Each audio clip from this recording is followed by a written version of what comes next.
अकोल्याच्या तेल्हारा तालुक्यामध्ये लोकशाही मराठीच्या बातमीचा इम्पॅक्ट पाहायला मिळाला आहे। पठार नदीवरील पुलाच्या कामाला तातडीने सुरुवात झाली आहे। नागरिकांना पुलावरून जीवघेणी कसरत करावी लागत होती। लोकशाही मराठीने ही बातमी दाखवली आणि त्यानंतर आता त्याचा इम्पॅक्ट पाहायला मिळाला आहे। त्यामुळे पानोरी ग्रामस्थांनी लोकशाही मराठीचे आभार मानलेले आहेत। तर ही दृश्य आपण बघू शकतोय।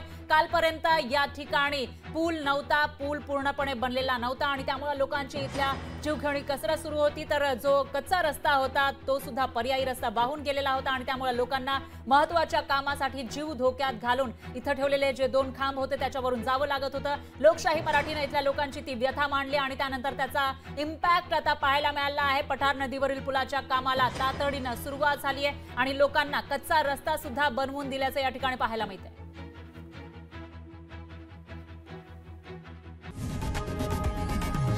लोकशाही मराठी ऐका, पहा, जागरूक रहा।